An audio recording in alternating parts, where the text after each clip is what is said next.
article 244 পদটো স্পষ্ট ৰাহুল গান্ধী ডাঙৰীয়া সেই বিষয়টো যোৱা বিধানসভা নিৰ্বাচনত উল্লেখ কৰিছে আৰু কংগ্ৰেছ দল সদায় 6 schedule আৰু অট'নমিৰ ওপৰত বিশ্বাস কৰে প্ৰায়তঃ তৰুণ গগৈদেৱে সদায় আমাৰ অসমৰ বিভিন্ন জনগোষ্ঠী জনজাতি নেতৃত্বক ক্ষমতা দিছে ক্ষমতা বিকেন্দ্ৰীকৰণ কৰিছে হিমন্ত বিশ্ব শৰ্মা ডাঙৰীয়া সদায় ক্ষমতা কেন্দ্ৰীকৰণ কৰিছে তেওঁ ডিচেন্ট্ৰেলাইজ কৰিবলৈ বিচৰা নাই তেওঁ ৰিম'ট কণ্ট্ৰল কৰি চলাবলৈ বিচাৰে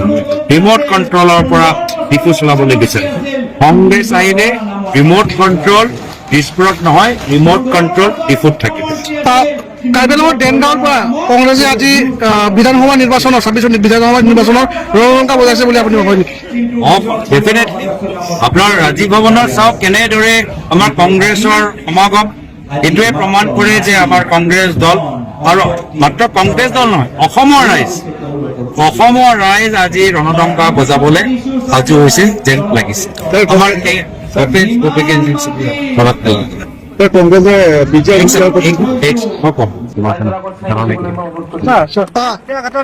চৰকাৰী ভূমিত যোৱাকালি উচ্ছেদ অভিযান চলাইছিলে উচ্ছেদ অভিযানত এটা নামঘৰ ভঙাই দিছে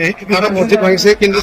মছজিদ ভাঙিছে মন্দিৰসমূহ ভঙা নাই ঘটনাস্থলী ভঙা হৈছে কিন্তু মন্দিৰসমূহ ভঙা হোৱা নাই ডিটেইলছ লৈ লওক গোটেইখিনি ডিটেইলছ আমি লোৱাটো আমি বিচাৰো কিন্তু মই এটা কথা ক'বলৈ বিচাৰো যে PGR DGR আপোনালোকে নিজেই জানে যে কাউন্সিলে কোনো ধৰণৰ স্থিতি যি তেওঁলোকৰ দায়িত্ব আছিলে হাইকোৰ্টৰ কেছৰ সম্পৰ্কে তেওঁলোকে দায়িত্বটো নলয় এইটো কাৰ গাফিলতি এইটো কাউন্সিলৰ গাফিলতি কাউন্সিলৰ চিফ তুলিৰাম ৰঙান ডাঙৰীয়া কাৰ মানুহ হিমন্ত বিশ্ব শৰ্মা ডাঙৰীয়া কি বিচাৰে যে বিভিন্ন জনগোষ্ঠী জনজাতিৰ মাজত সংঘাত হৈ থাকক কাৰ্য হৈ থাকক আৰু তেওঁ এটা বাটন টিপিলে আদানীক হাজাৰ বিঘা পতঞ্জলীক হাজাৰ বিঘা আম্বানীক হাজাৰ বিঘা আৰু যি বাকী থাকিলে নিজৰ পৰিবাৰৰ নামত আৰু তাৰ পৰাও কিছু বাকী থাকিলে তুলিৰাম ৰঙান ডাঙৰীয়া পৰিবাৰৰ নামত তো মাটিৰ সমস্যা যেতিয়ালৈকে হিমন্ত বিশ্ব শৰ্মা ডাঙৰীয়া মুখ্যমন্ত্ৰী হৈ থাকে তুলিৰাম ৰঙান ডাঙৰীয়া চিফ হৈ থাকে মাটিৰ সমস্যা সমাধান কিন্তু ইয়াৰ লগতে মই এটা কথা ক'ব বিচাৰিছোঁ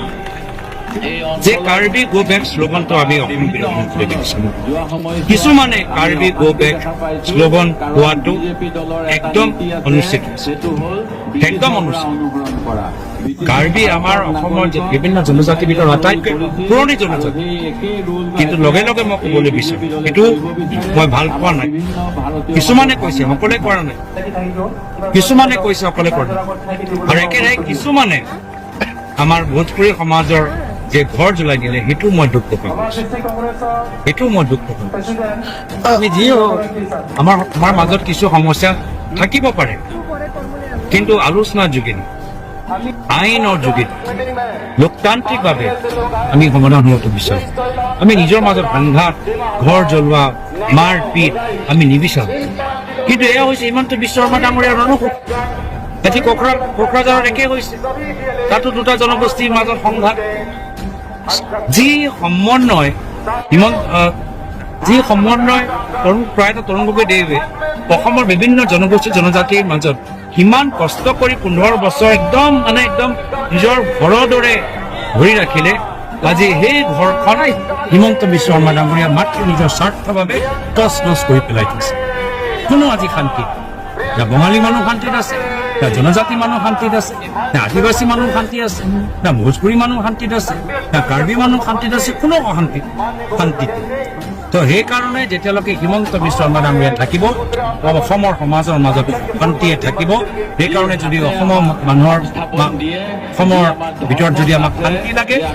আৰু সন্মান লাগে আত্মসন্মান লাগে তেতিয়া হিমন্ত বিশ্ব শৰ্মা ডাঙৰীয়া চৰকাৰৰ পৰা আঁতৰাব